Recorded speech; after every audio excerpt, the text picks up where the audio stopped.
El día que Johann Sebastian se estaba muriendo, alguien tocó la puerta de su rancho con un papel en la mano. No era un médico, no era un sacerdote, no era nadie que llegara a despedirse. Era una demanda. El rey del jaripeo llevaba 17 años peleando contra un cáncer que le comía los huesos desde adentro. Ese 13 de julio de 2015, en Juliantla, Guerrero, su cuerpo ya no aguantaba más. Su familia estaba ahí, alrededor de la cama, esperando lo inevitable. Y en medio de esa espera, entró un documento legal exigiendo una parte más grande de todo lo que él tenía. Se lo entregaron ese mismo día, antes de que su corazón se detuviera, antes de que México supiera que había perdido a uno de sus compositores más grandes. Alguien decidió que ese era el momento correcto para pedir más. Johann Sebastian murió esa tarde. Y lo que nadie te ha contado completo es que la traición que lo persiguió durante toda su vida no terminó con él. Siguió viva. Sigue viva ahora mismo mientras tú escuchas esto, en un tribunal de Texas donde su propia sangre continúa peleando por lo que él dejó. Y sigue viva también en Cuernavaca, en otro juzgado, donde la misma historia se repite con su nieto. Un niño que ni siquiera había nacido cuando todo esto empezó. Esta es la historia de un hombre que enterró a 2 hijos asesinados, que sobrevivió 4 veces al cáncer, que escribió casi 1000 canciones que hoy canta un país entero, y que aún así no pudo protegerse de la traición más cercana, la de su propia gente. Porque lo que vas a descubrir hoy no es una historia de narcocorridos ni de tragedia lejana. Es la historia de un hombre rodeado de personas que decían quererlo, y que empezaron a pelear por sus huesos antes de que sus huesos dejaran de doler. Piénsalo un momento. Un hombre que llenó estadios. Un hombre que le regaló canciones a Vicente Fernández, a Lucero, a media generación de cantantes que hoy siguen ganando dinero con lo que él escribió. Un hombre que, según todos los que lo conocieron, sabía exactamente qué decir y cómo decirlo, porque de eso vivió toda su vida. Y sin embargo, ese mismo hombre no supo o no quiso dejar en un papel algo tan simple como quién se quedaría con lo que había construido. Esa contradicción es la que sostiene todo lo que vas a escuchar en los próximos minutos.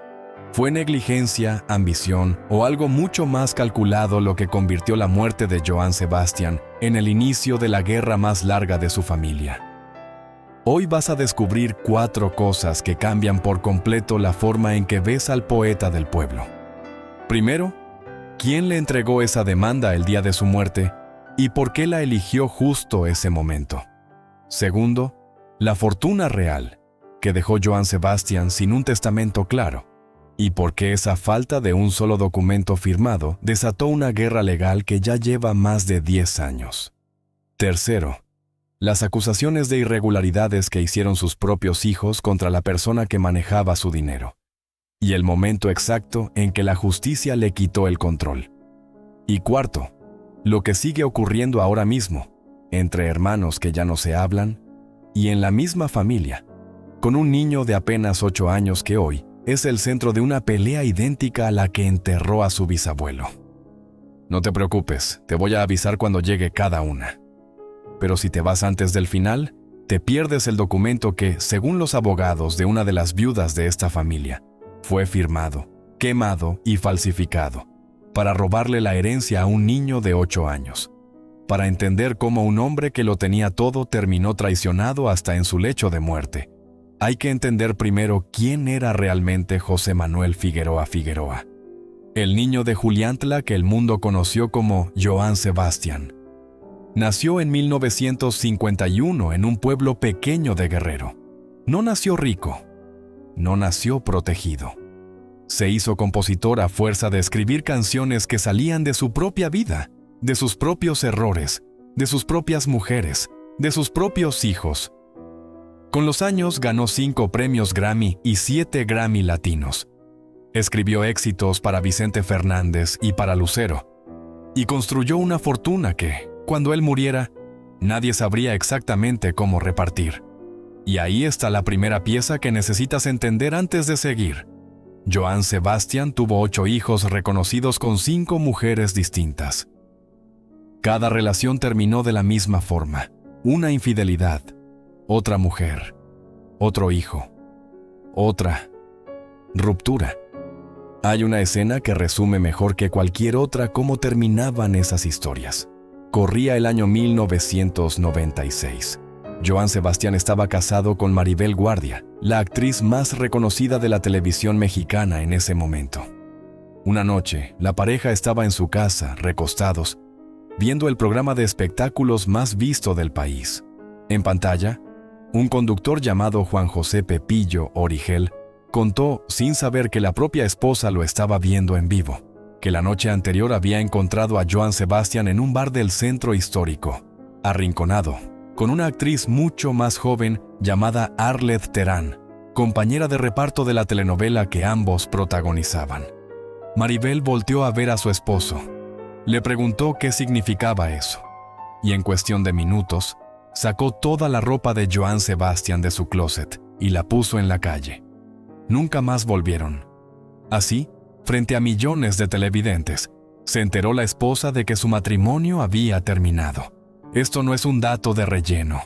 Esto es la raíz de todo lo que vas a escuchar después, porque un hombre con 8 hijos de 5 mujeres diferentes, sin un testamento que dejara las cosas claras, es una bomba de tiempo.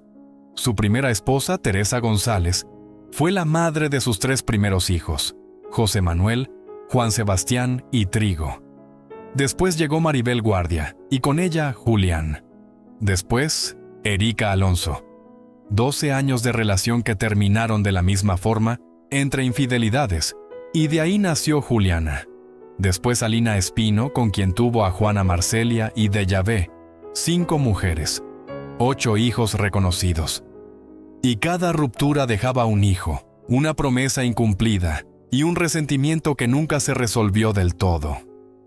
Joan Sebastián construía canciones sobre el amor con una mano y con la otra dejaba una fila de hijos que crecieron sabiendo que su padre pertenecía, en realidad, a nadie más que a sí mismo. Esa bomba de tiempo empezó a nacer tic-tac mucho antes de que él muriera.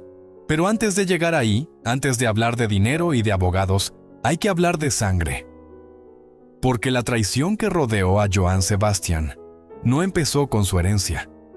Empezó mucho antes, arrebatándole a sus hijos uno por uno y dejándolo indefenso frente a un tipo de violencia que ni el dinero ni la fama pudieron detener. El 27 de agosto de 2006, Joan Sebastián terminó de cantar en un palenque de Hidalgo, Texas. Su hijo mayor, Trigo Figueroa, de 27 años, trabajaba como su coordinador de seguridad.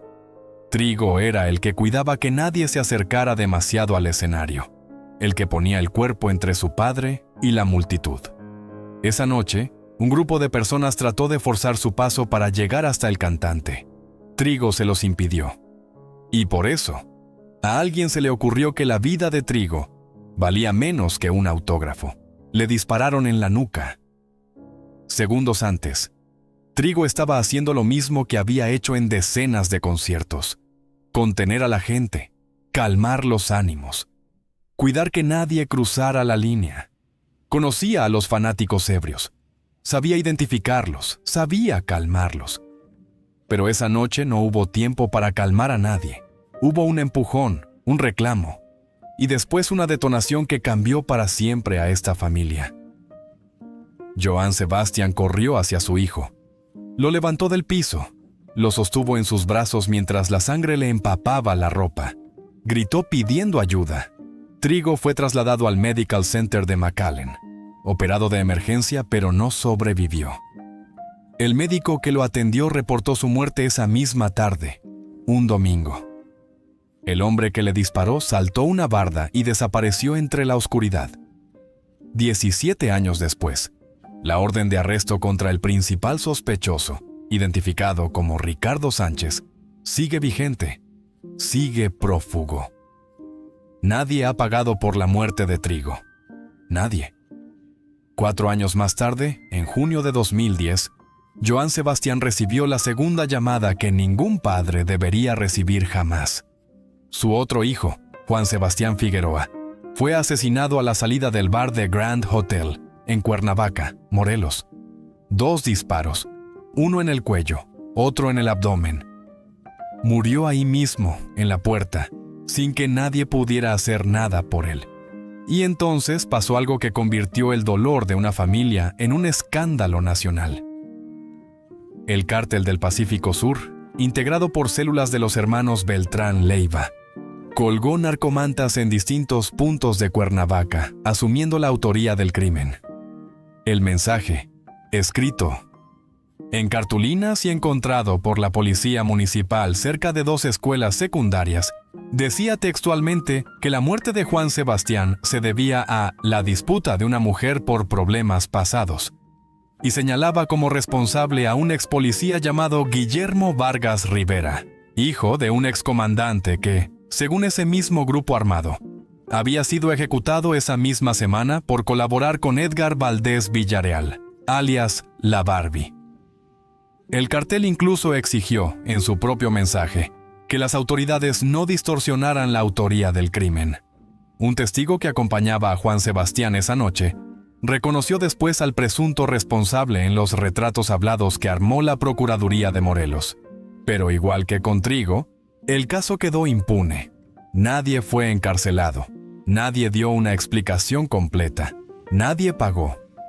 Joan Sebastián, meses después, desmintió públicamente las versiones que circulaban sobre cómo había ocurrido todo.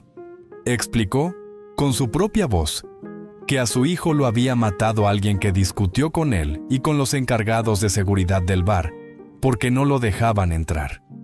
Cuando las autoridades le ofrecieron escoltas para protegerlo a él, las rechazó.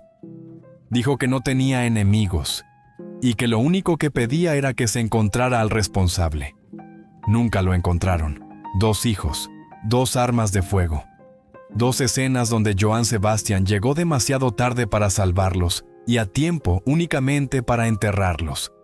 Y aquí hay algo que muy pocas personas conocen, algo que reveló su propio hijo Julián años más tarde, poco antes de morir él mismo. Julián contó que jamás había visto a su padre tan frágil como en esos días, ni siquiera durante el cáncer. Ni siquiera cuando el propio cuerpo de Joan Sebastián se rendía ante la enfermedad, lo vio quebrarse de verdad. La única vez que lo vio caer por completo, dijo Julián, fue tras la muerte de su hermano. Durante 2 días, su padre quedó, en sus propias palabras, hecho pedazos. Cualquier persona se hubiera quebrado para siempre. Joan Sebastián, en cambio, siguió subiéndose a los escenarios después de esos 2 días. Siguió cantando, siguió componiendo, porque en Juliantla y en el mundo del jaripeo, uno no se detiene ni siquiera cuando la vida ya le quitó todo lo que se puede quitar. Pero ese dolor nunca se fue del todo. Se quedó guardado, esperando el momento en que su cuerpo ya no pudiera seguir cargándolo. Ese momento llegó en julio de 2015, y ahí ocurrió algo que su propio hijo José Manuel contó años después. Algo que muestra hasta qué punto Joan Sebastián quiso controlar, al menos, la forma en que se iba a ir. José Manuel relató que tuvo que sentarse con su padre durante horas, para que éste lo convenciera de dejarlo morir en paz, sin que nadie presenciara su sufrimiento. Joan Sebastián no quería que sus hijos lo vieran sufrir, ni que lo escucharan llorar. Quería morir solo.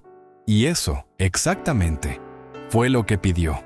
Pero mientras él pedía morir en silencio, en algún lugar fuera de esa habitación, alguien redactaba un documento distinto. Un documento que no hablaba de paz, ni de despedidas, ni de perdón. Hablaba de dinero. Aquí está lo que casi nadie conecta. Mientras Joan Sebastián enterraba a sus hijos y pedía, al final, morir sin testigos, seguía acumulando un patrimonio que, con el tiempo, se convertiría en más de 100 propiedades repartidas en 3 estados de México, más los derechos de casi 1000 canciones registradas a su nombre. Un imperio construido con la misma mano que sostuvo a Trigo mientras moría. Y ese imperio, sin nadie que lo protegiera con un documento legal claro, se convertiría después en el segundo gran campo de batalla de esta historia. Ese patrimonio y la falta de un solo papel firmado terminaría siendo más peligroso para esta familia que cualquier bala. Aquí es donde entra la primera revelación que te prometí al inicio. El día en que Joan Sebastián agonizaba en su rancho de Juliantla, mientras pedía morir sin que nadie lo viera sufrir, Erika Alonso, una de sus exparejas y madre de su hija menor de edad, Juliana Figueroa, llegó personalmente con una demanda. No la envió por correo, no esperó al funeral, no esperó ni un día. Se la entregó ese mismo 13 de julio, exigiendo que se garantizara una porción mayor de la herencia para su hija antes de que el patriarca terminara de morir. José Manuel Figueroa, el hijo mayor que sobrevivió, fue quien reveló esto públicamente años después.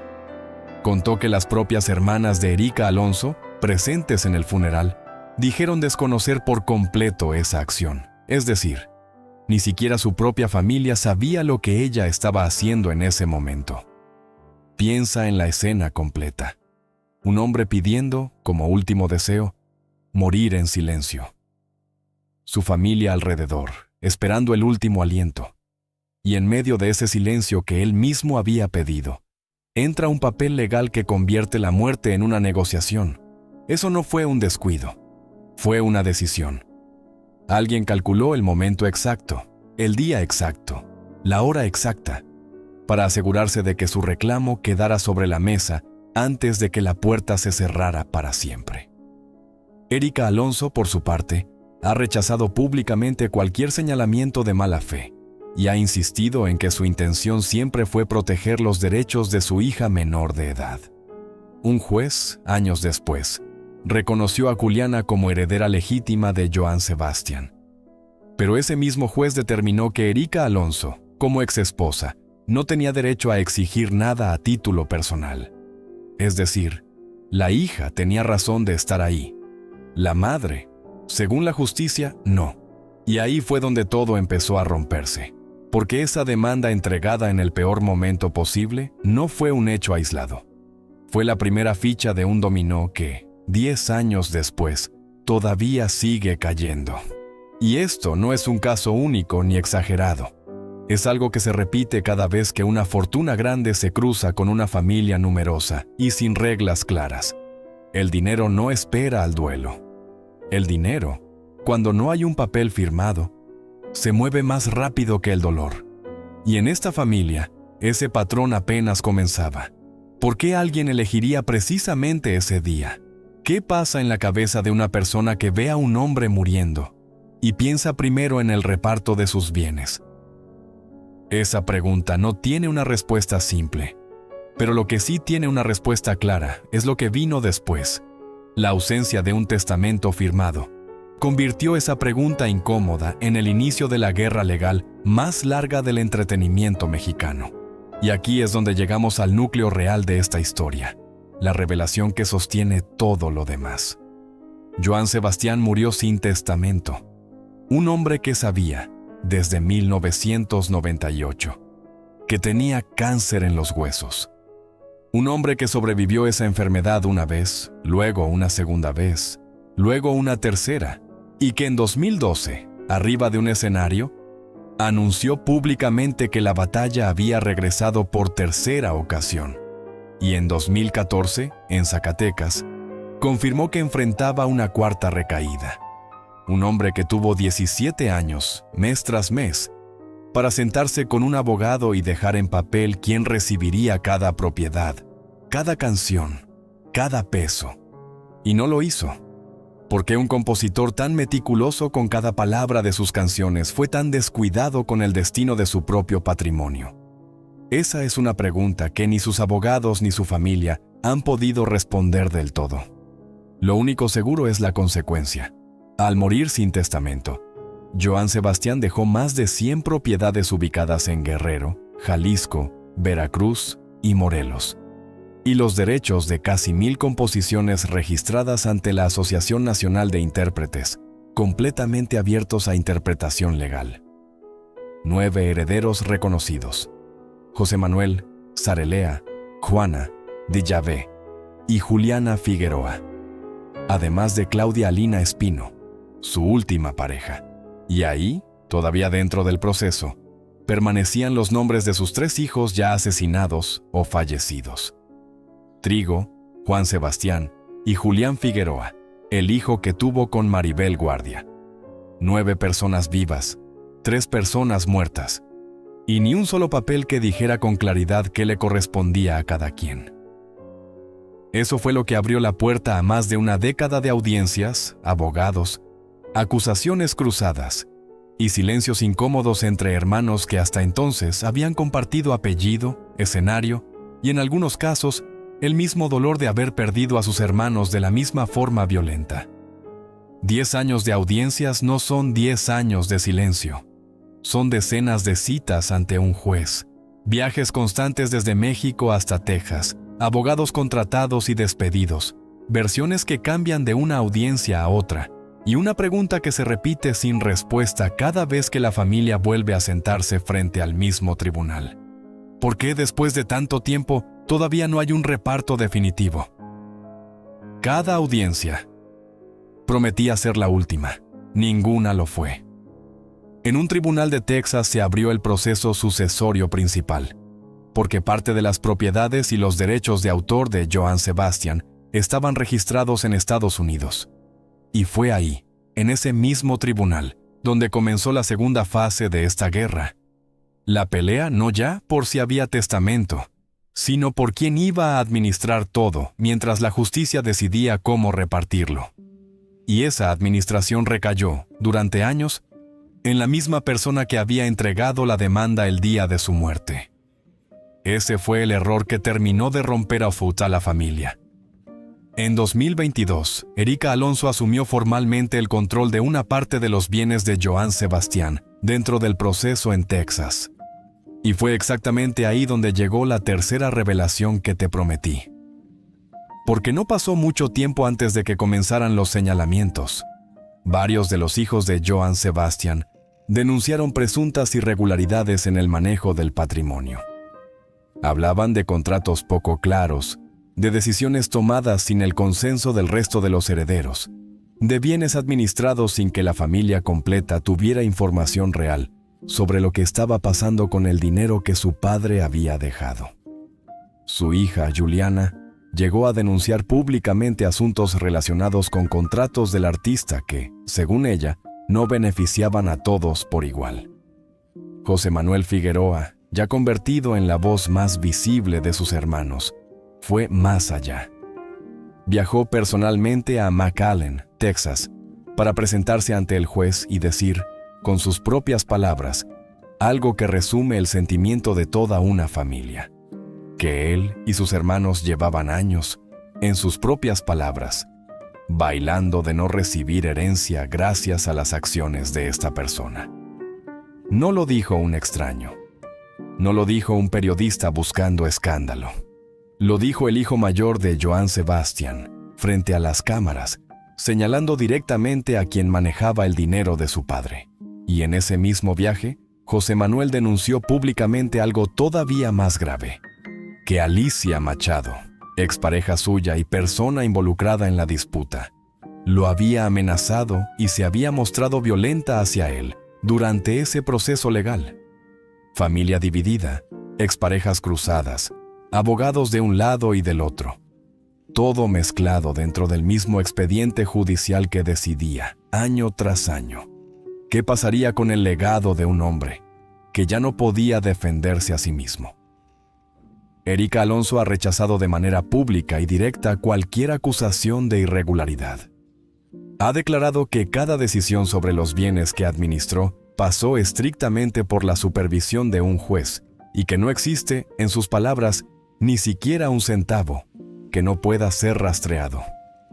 Pero la presión pública y legal terminó pesando más que sus explicaciones. Ella misma solicitó dejar el cargo de albacea y el tribunal nombró en su lugar a una administradora independiente, Kim Lowe, para intentar garantizar que las decisiones futuras se tomaran sin que ningún heredero pudiera acusar al otro de manipular el proceso. Nadie fue encontrado culpable de un delito.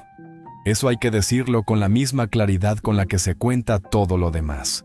Pero lo que sí quedó documentado, en audiencias públicas y declaraciones a la prensa, es que la confianza entre los herederos de Johann Sebastian se rompió por completo. Y una vez que esa confianza se rompe dentro de una familia que ya había enterrado a 3 de sus miembros de forma violenta o repentina, ya no hay vuelta atrás. Piensa en lo que significa eso. Una familia que ya sabía lo que era perder a alguien de golpe, sin aviso, sin explicación, tuvo que aprender también lo que era desconfiar de los suyos en vida. No fue una bala esta vez, fue un contrato. No fue un sicario, fue un abogado. Pero el efecto para José Manuel y sus hermanos se sintió exactamente igual. La sensación de que alguien cercano les había quitado algo que no iban a recuperar.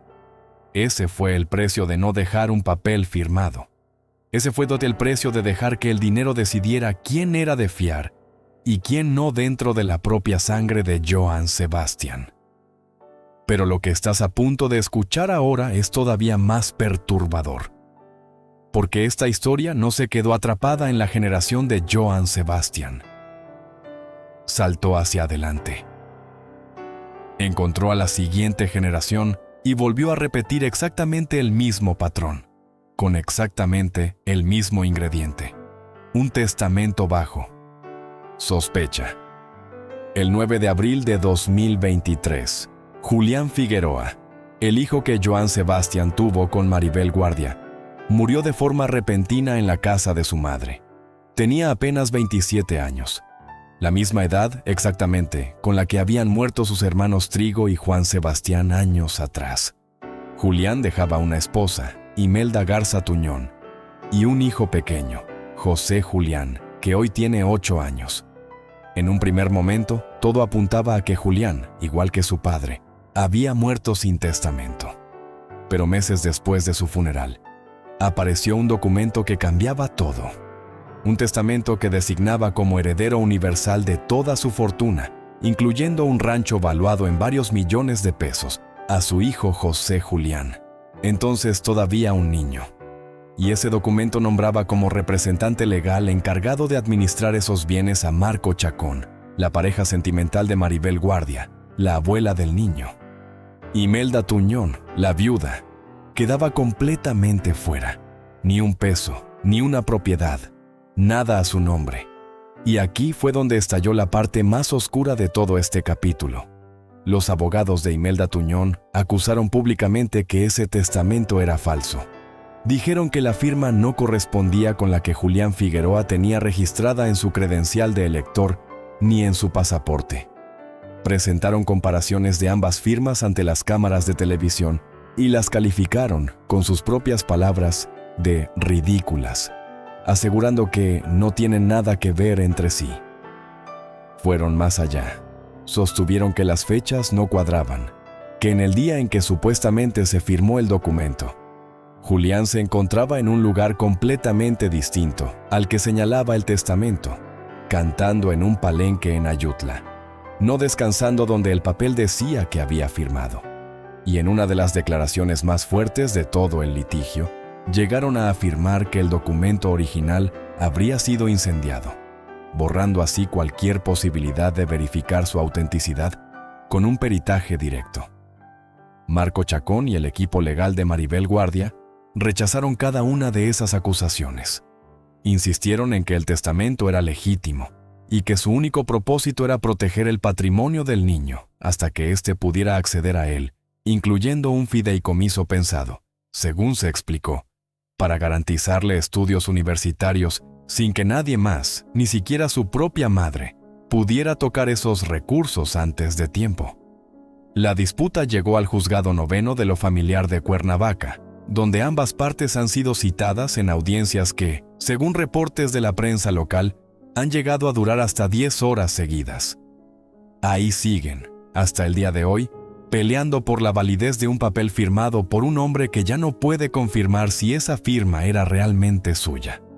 Un niño de 8 años, una abuela que es una de las actrices más queridas de México, una madre que asegura que a su hijo intentan despojarlo de todo. Y en el centro, la misma pregunta que ya había destruido a la generación anterior de esta familia. ¿Quién decide qué hacer con el dinero de alguien que ya no está para decirlo él mismo? Imelda Tuñón ha insistido en distintas entrevistas en que la versión oficial de los hechos no cuadra.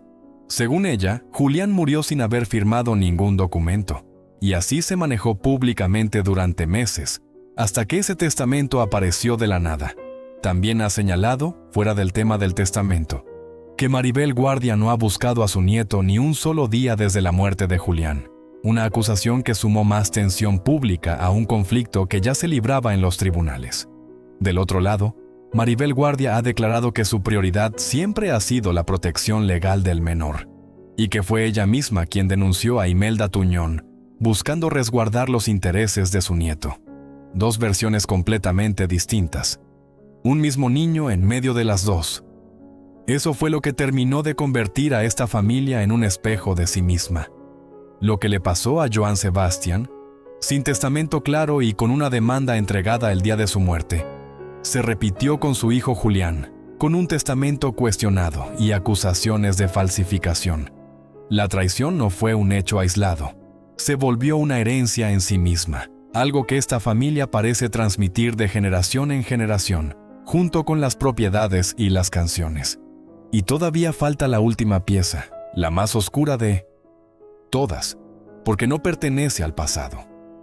Pertenece a este mismo año. Han pasado más de 10 años desde que Johann Sebastian murió con una demanda en la mano, y su herencia, la que debía asegurar el futuro de sus 9 hijos vivos, sigue sin resolverse por completo. En noviembre de 2024, su abogado, Cipriano Sotelo, anunció que finalmente se acercaban a un acuerdo.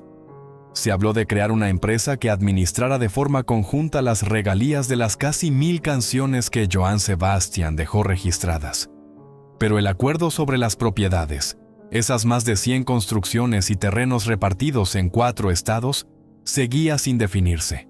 ¿Se venderían todas para repartir el dinero en partes iguales? ¿O se asignaría cada propiedad a un heredero distinto? José Manuel Figueroa quería conservar las tierras de Juliantla, el pueblo donde todo comenzó. Alina Espino, su última pareja, reclamaba un rancho específico. Cada quien quería un pedazo distinto del mismo hombre. En mayo de este año, 2026, la familia volvió a reunirse en un tribunal de Texas. José Manuel Figueroa, Erika Alonso y varios de los herederos restantes acudieron a una nueva audiencia para intentar cerrar, de una vez por todas, un proceso que ya lleva más de una década abierto. Ahí, frente a los medios, José Manuel volvió a repetir algo que ya se había convertido casi en un lema para él, que venía a demostrar que él y sus hermanos existían, que merecían el derecho de gozar del legado que su padre había construido con sangre, con giras interminables, con la muerte de 2 de sus propios hijos de por medio. Cada nueva audiencia, cada nueva declaración, se convirtió en noticia nacional.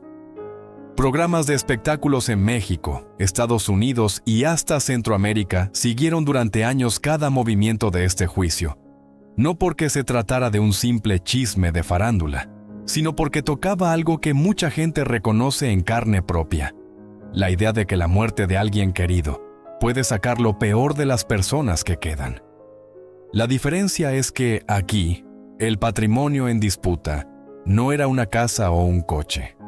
Eran 100 propiedades y casi 1000 canciones que siguen sonando todos los días en la radio, en fiestas, en bodas, en funerales, generando dinero constantemente mientras nadie se ponía de acuerdo en quién debía recibirlo. Poco después, en junio de este mismo año, el tribunal finalmente dictó quiénes son, de manera oficial, los herederos reconocidos de Johann Sebastian. Los 5 hijos de Juan Sebastián recibirán la parte que le correspondía a su padre. El único hijo de Trigo también fue reconocido como heredero de lo que le tocaban a él. Pero hubo un nombre que no apareció en ningún documento: el hijo de Julián Figueroa, José Julián. El mismo niño de 8 años que en Cuernavaca pelea por el testamento de su padre. No figura todavía como heredero reconocido dentro del expediente de su abuelo. Su representante legal explicó que, Para poder reclamar esa parte, primero tendría que presentarse ante el juez de Texas y demostrar formalmente que existe, algo que hasta ahora no se ha hecho. Es decir, mientras en Cuernavaca dos mujeres se disputan si un testamento es auténtico o falso, en Texas, ese mismo niño ni siquiera ha sido incluido todavía en la lista de quienes tienen derecho a la fortuna de su propio bisabuelo. Dos procesos judiciales, en dos países, sobre la misma familia, y ninguno de los dos ha logrado resolver qué le corresponde a la generación más joven. Y mientras esa audiencia ocurría en Texas, a más de 1,000 kilómetros de distancia, en Cuernavaca, la disputa por el testamento de Julián Figueroa seguía su curso sin resolverse, con la misma pregunta flotando en dos tribunales distintos, en dos generaciones distintas de la misma familia. ¿Quién tiene derecho a lo que dejó alguien que ya no está? Y aquí está la revelación final, la que cambia todo lo que creías saber sobre esta historia. La traición que persiguió a Johann Sebastian no fue un solo acto, ni una sola persona, ni un solo día. Fue un patrón que se repitió una y otra vez, generación tras generación, relación tras relación, hasta convertirse en la característica que define a su legado más que cualquiera de sus canciones. Empezó con las infidelidades que rompieron cada uno de sus matrimonios. Continuó con la violencia que le arrebató a 2 hijos sin que la justicia respondiera. Se agravó con una demanda entregada a él, mismo día en que él había pedido, como último deseo, morir en silencio. Y en lugar de detenerse ahí, saltó a la siguiente generación, encontrando en el testamento cuestionado de su hijo Julián el mismo ingrediente exacto. Papeles bajo sospecha, familias fracturadas, y un niño en el centro de todo, demasiado pequeño para entender por qué los adultos que deberían cuidarlo están peleando en 2 juzgados de 2 países por lo que le pertenece. Hoy, mientras tú escuchas esto, en algún juzgado de Texas hay papeles todavía sin firmar por completo. En Cuernavaca, un juzgado familiar sigue analizando si la firma de un hombre muerto es auténtica o no. Hay hermanos que se ven en las audiencias, pero que ya no se hablan fuera de ellas. Hay una niña, Juliana, que se convirtió en heredera legítima en medio de un pleito que empezó antes de que su padre terminara de respirar. Hay un niño, José Julián, que a sus 8 años ya es el centro de una guerra legal sobre un rancho que quizás ni siquiera conoce todavía, y que ni siquiera ha sido reconocido oficialmente como parte de la herencia de su propio bisabuelo. Y hay un patrimonio de 100 propiedades y 1,000 canciones que, en lugar de unir a una familia bajo el nombre de Johann Sebastian, terminó siendo la prueba más dolorosa de que el dinero, cuando no hay un papel firmado a tiempo, puede convertir en enemigos a quienes deberían ser lo único que a uno le queda.